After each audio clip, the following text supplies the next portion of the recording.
What's up guys, Dino here, and welcome to my next video blog.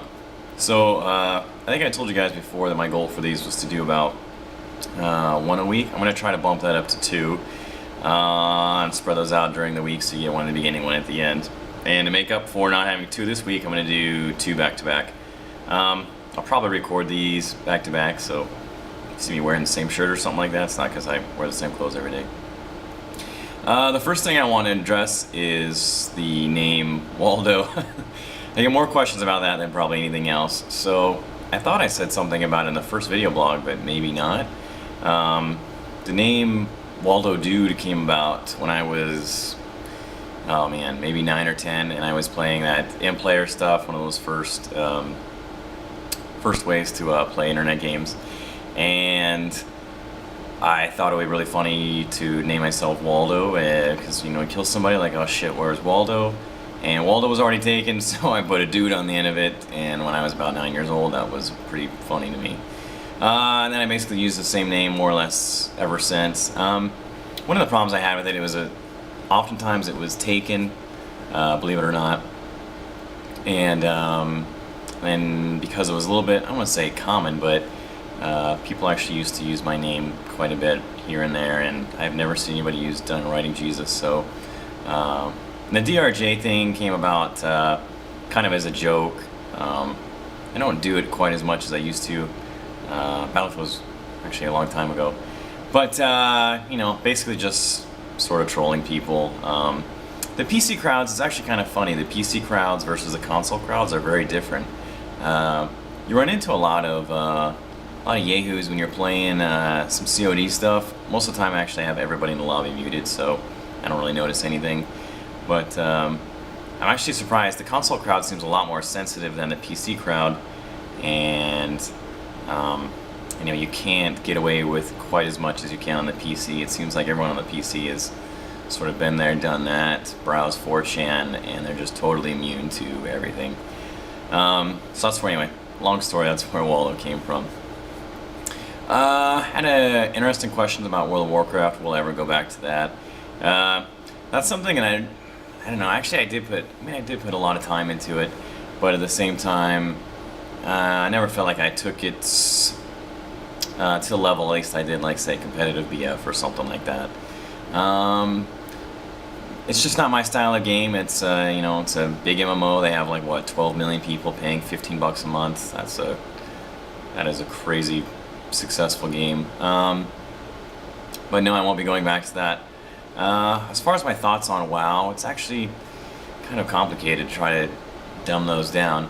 I think WoW at its core, I don't want to say it's a simple game, because if it was a simple game, I think everybody would be really, really good at it, and then most people who have played WoW are very frustrated with it on some level because things don't always seem to work that way.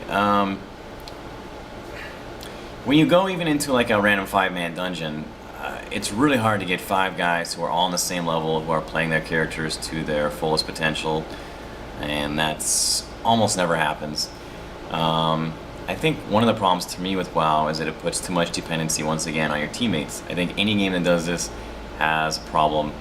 It forces the game designers to essentially create the world's greatest matchmaking system, and that has not happened yet. So, it happened with Left 4 Dead 2, it happened with, Team Fortress 2. Those are very, very team-based games. They place a lot of influence on your team members versus the individual, and that's fine. One of the things I'll get into in the next video blog that you guys will see tomorrow is why I played Battlefield. One of the questions you guys asked was why I play Battlefield over Counter-Strike. Well, I'll get to that tomorrow. But I like the team element of Battlefield, but at the same time, while a good team will beat somebody without no teamwork at all, it doesn't put so much reliance on your teammates that you are almost worthless without them there. And while that might be a little bit extreme, that's more or less what WoW demands of you, and I think it makes it really, really tough. Also, some of the best teams that I actually saw when I played Left 4 Dead a little bit more seriously, some of the best teams actually came from World of Warcraft. Technically it's an FPS, but at the same time it's fairly simple, and Left 4 Dead is all about coordinating attacks simultaneously and having everyone on the same page at the same time. And no one's better at doing that than people that have played World of Warcraft, and they were some of the best teams that I saw. So, let's see. The last thing, actually, second last thing. Some people wanted some advice on first-person shooters. Once again, I know you guys are sort of just taking XCal's word for how good I am, and that's great, but I want to prove it to you myself. I have no problem giving you guys advice. I don't think anyone will ever be good at anything. It doesn't matter what it is. The video games, picking your butt, picking your nose. You have to want to be the best, first and foremost. And it takes work, no matter what it is you're doing. Playing games, playing basketball, soccer, whatever. It's all the same deal. It takes work and it takes a lot of time. One of the things, especially a lot of these commenters take for granted, I think, is the amount of time they can play. And most people don't have 8 to 10 hours a day to put towards gaming. When I played competitive Battlefield, essentially that was more or less what I was doing at the time. You know, scrimmaging, practicing, and that's just the stuff that we had dedicated times for. I mean, forget matches. I mean, how many, 4 or 5 matches every week with TWL and Cal. And that's not including like my own pub time. So that's a lot of time playing. Like, you'll never find anyone who's great at anything that hasn't put in more or less an excessive amount of time. So I think more or less just time combined with your drive to want to succeed is what will make you great.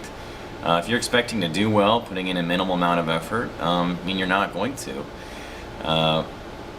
If you're a casual player, and I would define a casual player as someone who plays maybe about an hour or so every other day, then you're probably not going to be topping the charts. You know, the more hardcore players, like, you know, most of these guys that are good at any given game have, you know, double digits of time played in any of those games, plus they have all of their experience that they're being brought over from all the other games they played in the first place. I don't think when you play a game, I think it takes a lot more time early on, is what I was trying to say. And after that, you know, it's basically just sort of like maintenance, if you want to break it down to a science. You know, games take a lot more time to learn all those variables when you're first getting into them, and then after a while, you know, you don't need to put in quite so much time to learn it. You just need to put in that time to keep up your skills, make sure you're there. Staying ahead of the learning curve. I think one of the hardest things to do is join a game after it's already been out. I think it's really, really, really tough for a lot of different reasons.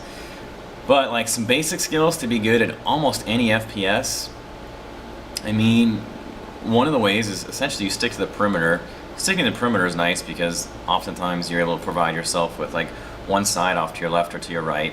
They will give you cover the whole time. And then you work your way around the perimeter. Essentially you just do runs around the perimeter. The second thing is you go the opposite way your teammates do. This is almost even more, I don't want to say it's more important.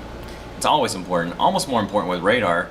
Because if you have a teammate who's walking in front of you, firing his gun off or whatever, or if you're running like some ghost setup, and they know that he's there and don't know that you're there, well, they're still going to come looking for him, and they're going to find you too. The last thing, and this is arguably debatable whether or not you should use it in COD. I would have said yes on COD 4 PC.